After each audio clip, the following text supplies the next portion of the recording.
All right, welcome to the CBS19 Mancave. And last night I was in studio with Juice at the Blaze, and we watched Game 1 of the NBA Finals, and everyone on the planet can't stop thinking about J.R. Smith's blunder. Now, if you missed it, it was pretty big, but Juice, can you explain it for people who may have missed it? Man, look, your team is tied up, you catch a rebound like 1 foot away from the goal. Right. And instead of going back up to shoot, you dribble out, and then you see LeBron James saying, pass the ball. And there it is right there. So you see he grabs the rebound. They missed the free throw, which could have put them on top, the Cavs. And you got to figure out what's going through his head. I mean, look, LeBron is so frustrated. So I want to know what your initial reaction was. What do you think was going through J.R. Smith's mind? I think he really thought that they were up by 1. So he just didn't know the score? He just didn't know the score. Okay. Just plain and simple. He didn't know the score. And I agree with you, because if you watch really closely, and I kept rewatching it, he grabs the ball so quickly, and he's almost darting out because he thinks they're going to intentionally foul him,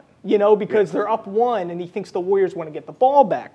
He completely just didn't know the score. Man. And I feel awful for LeBron. I mean, you feel awful for LeBron, but then the next day when I wake up, well, not even before I went to sleep, the memes on J.R. Smith are bad. They're really bad. They're really bad. But why do you feel bad for LeBron? Last night, all you're doing, I hear you just cheering the whole time for these Warriors. Man, you put up 51 points. Yeah. And you lose. 51. I know.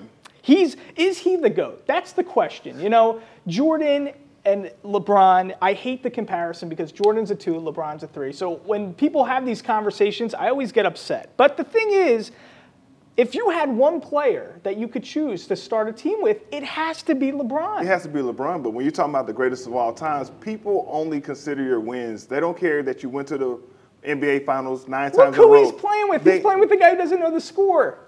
But they only care about your wins. Think about this.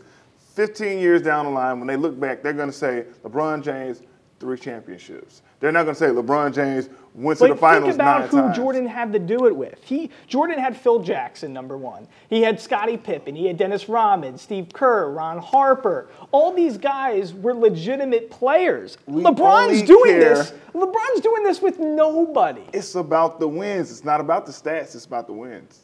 And wins are stats. But it's a team sport. It's a team sport. Yeah, but everybody wants to see that ring. If you don't have a ring, look at Charles Barkley. Okay.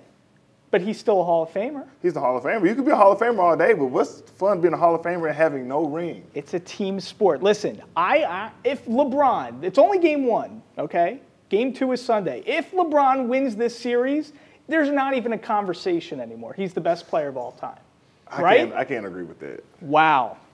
Well, I'm not surprised.